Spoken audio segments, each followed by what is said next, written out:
Hello guys, welcome to the video and welcome to the channel. और finally I get the time to record my second video, so here I am with you all. तो इस video में हम क्या बात करने वाले हैं? इस वीडियो में हम उन टर्म्स की बात करेंगे, उन अकाउंटिंग टर्म्स की बात करेंगे जिनके बारे में हम पिछले वीडियो में बात नहीं कर पाए थे, राइट? तो ये बेसिक अकाउंटिंग टर्म का पार्ट 2 रहने वाला है and my name is Akanksha and let's start the video.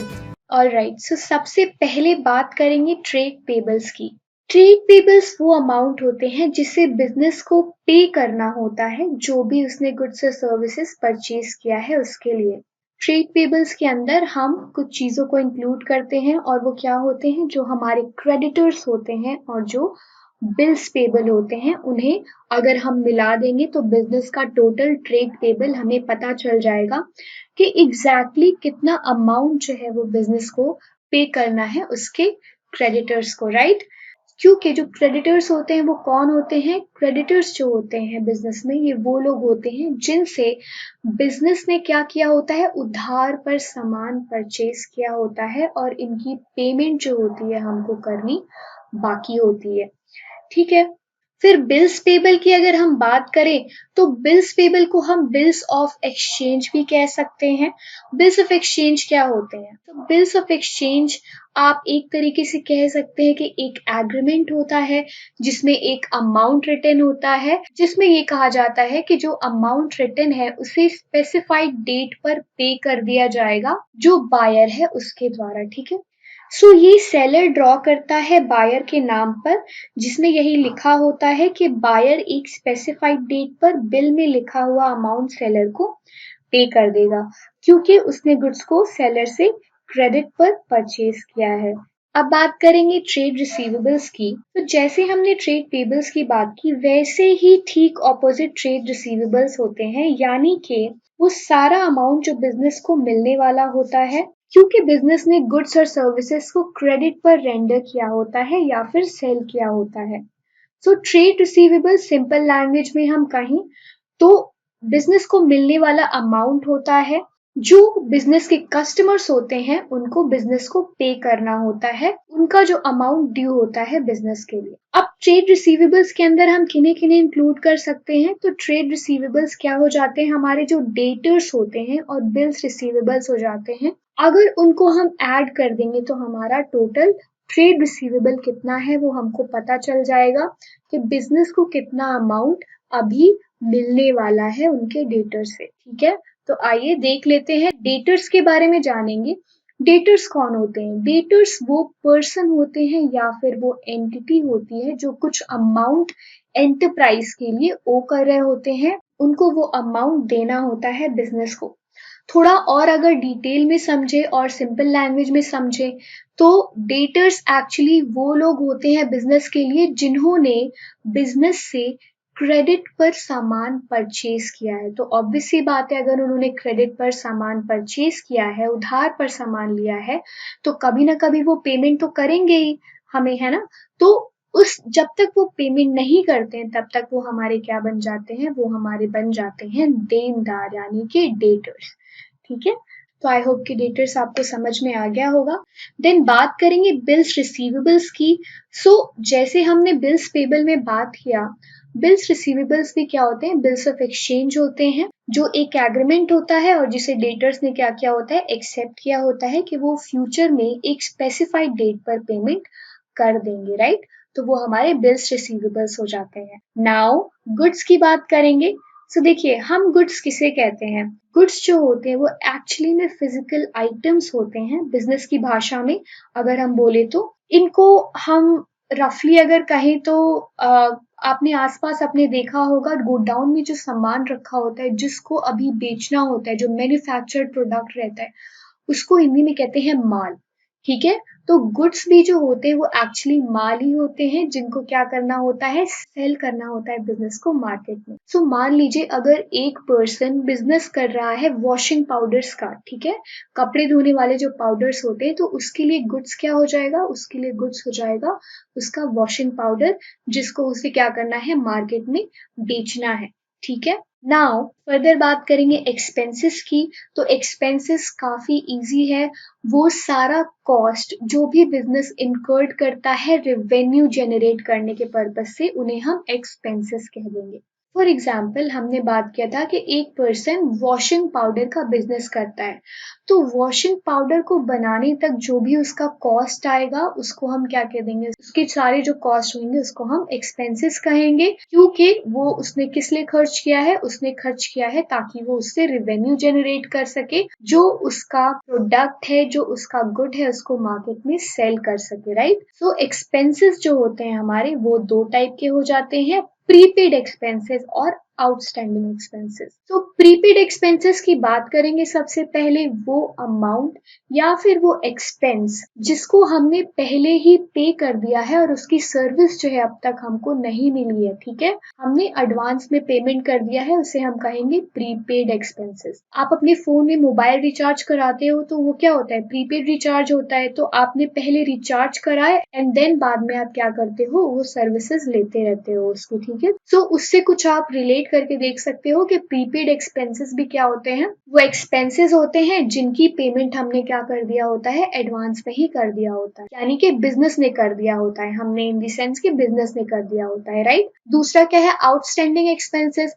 Outstanding expenses वो एक्सपेंसेस होते हैं, वो कॉस्ट होते हैं बिजनेस के अंदर जिनका हमने पेमेंट नहीं किया होता है, लेकिन जो सर्विसेज होती हैं वो हमने यूज कर ली है, वो हमने एग्जॉस्ट कर लिया है उसको, ठीक है। तो पेमेंट होना अभी बाकी है, लेकिन यूज हमने पहले कर लिया है गुड्स या फिर सर्विस का, राइट। तो आई होप कि प्रीपेड एक्सपेंस और आउटस्टैंडिंग एक्सपेंस जो है वो आपको क्लियर होगा। प्रीपेड एक्सपेंस वो एक्सपेंस जिसका पेमेंट हमने एडवांस में कर दिया है पर उस सर्विस को हमने अब तक क्या किया है, यूज नहीं किया है। आउटस्टैंडिंग एक्सपेंसेस हमने सर्विस या गुड का यूज कर लिया है, लेकिन पेमेंट जो है वो हम बाद में करेंगे, अभी हमको फ्यूचर में उसका पेमेंट देना बाकी है। फॉर एग्जाम्पल मान लीजिए वर्कर्स की जो सैलरी है वो ड्यू है 2 महीने की, ठीक है, तो वो क्या हो जाएगा, आउटस्टैंडिंग सैलरी हो जाएगी या फिर आउटस्टैंडिंग वेजेस, जिस भी कैटेगरी में अगर मैन्युफैक्चरिंग हो रहा है तो फिर वो क्या हो जाएगा, आउटस्टैंडिंग सैलरी हो जाएगी, क्योंकि वर्कर से हमने काम तो ले लिया है लेकिन उसका पेमेंट हमने अभी नहीं किया है, जो हम फ्यूचर में करेंगे, ठीक है।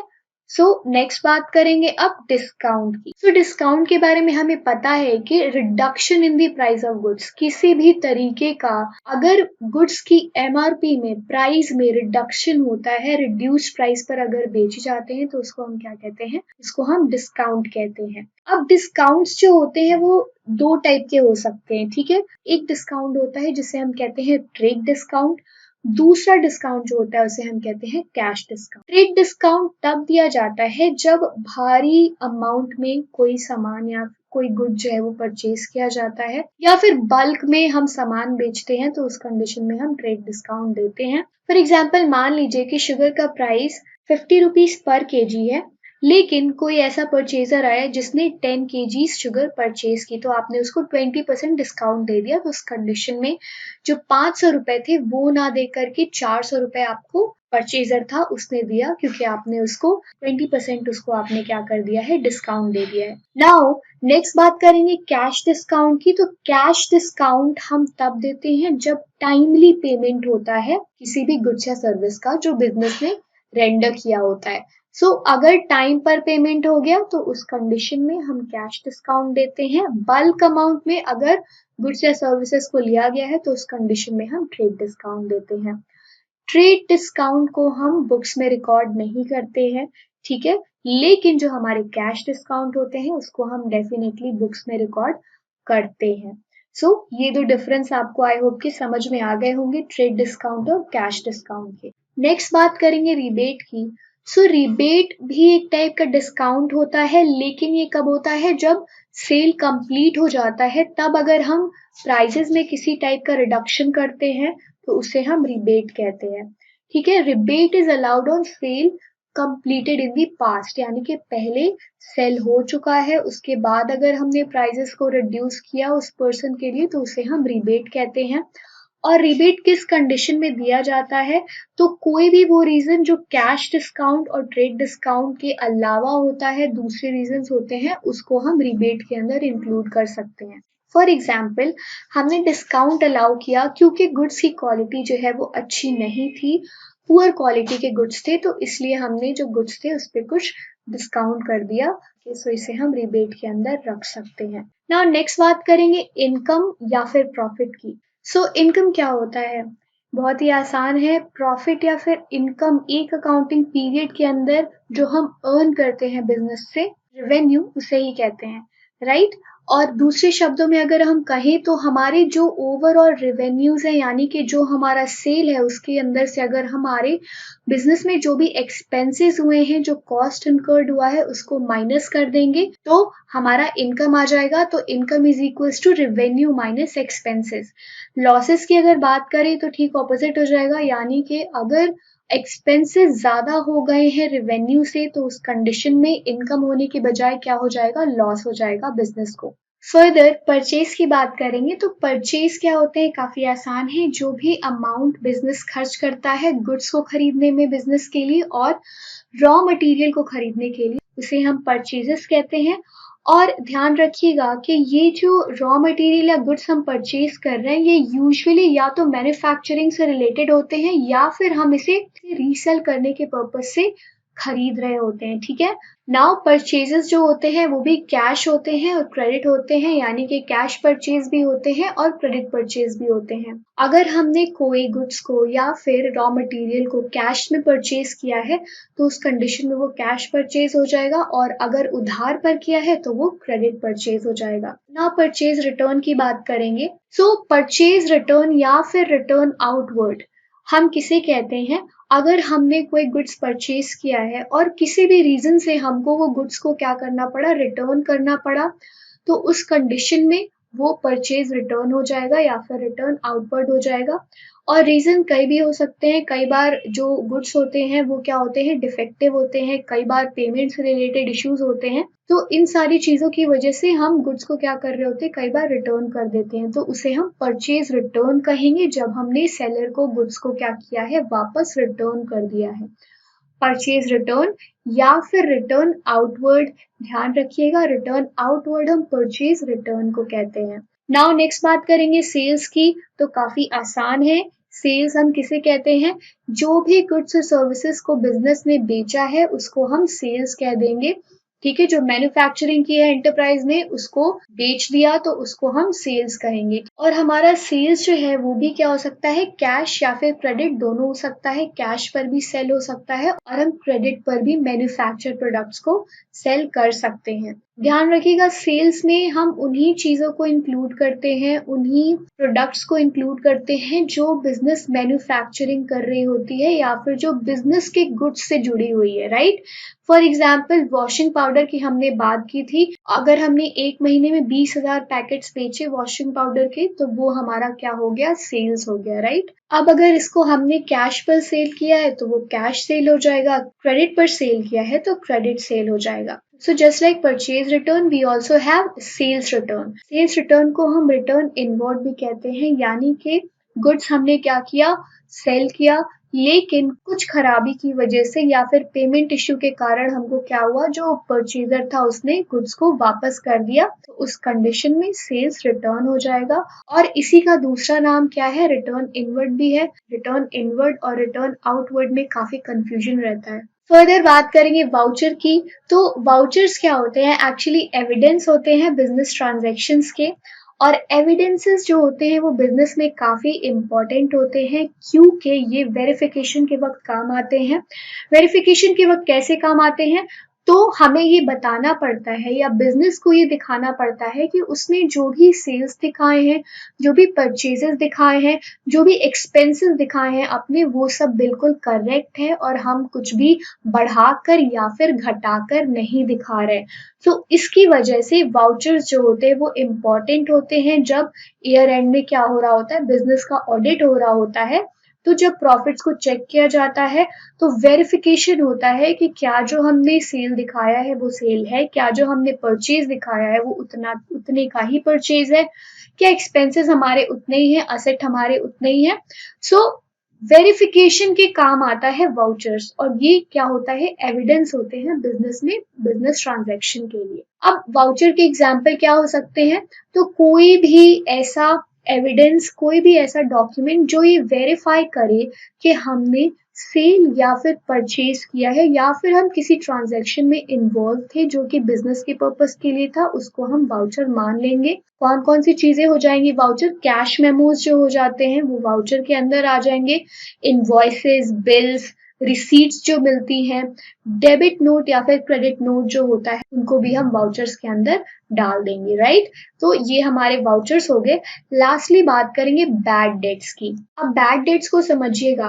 बैड डेट्स क्या होते हैं, बिजनेस में जो अमाउंट डेटर्स ओन करते हैं, कई बार ऐसा होता है कि वो अमाउंट पे नहीं कर पाते हैं, डिफॉल्ट कर जाते हैं, राइट। तो उनकी रिकवरी नहीं हो पाती है डेटर्स से और वो लॉस में कन्वर्ट हो जाते हैं, तो उन्हीं को हम बैड डेट्स कहते हैं, यानी कि वो डेट्स जो पेमेंट हमको रिसीव नहीं हो पाई, जो हम रिकवर नहीं कर पाए एज अ बिजनेस, इसीलिए इनको बैड डेट्स कहा जाता है।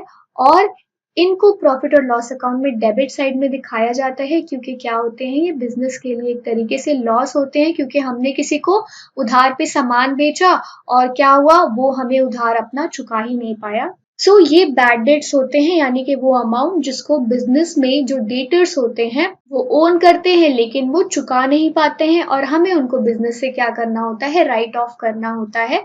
ये मान लेना होता है कि अब ये अमाउंट रिकवरेबल नहीं है, इसकी रिकवरी नहीं हो सकती है, तो ये हमारे लिए लॉस में कन्वर्ट हो जाता है। सो ये था बैड डेट्स, और इस तरीके से हमने कुछ और बेसिक अकाउंटिंग टर्म्स की बात की। आई होप कि वीडियो आपके लिए बेनिफिशियल रही होगी। किसी भी तरीके का सजेशन अगर है आप कमेंट बॉक्स में छोड़ सकते हैं। Thank you so much for watching the video and don't forget to like and subscribe the channel.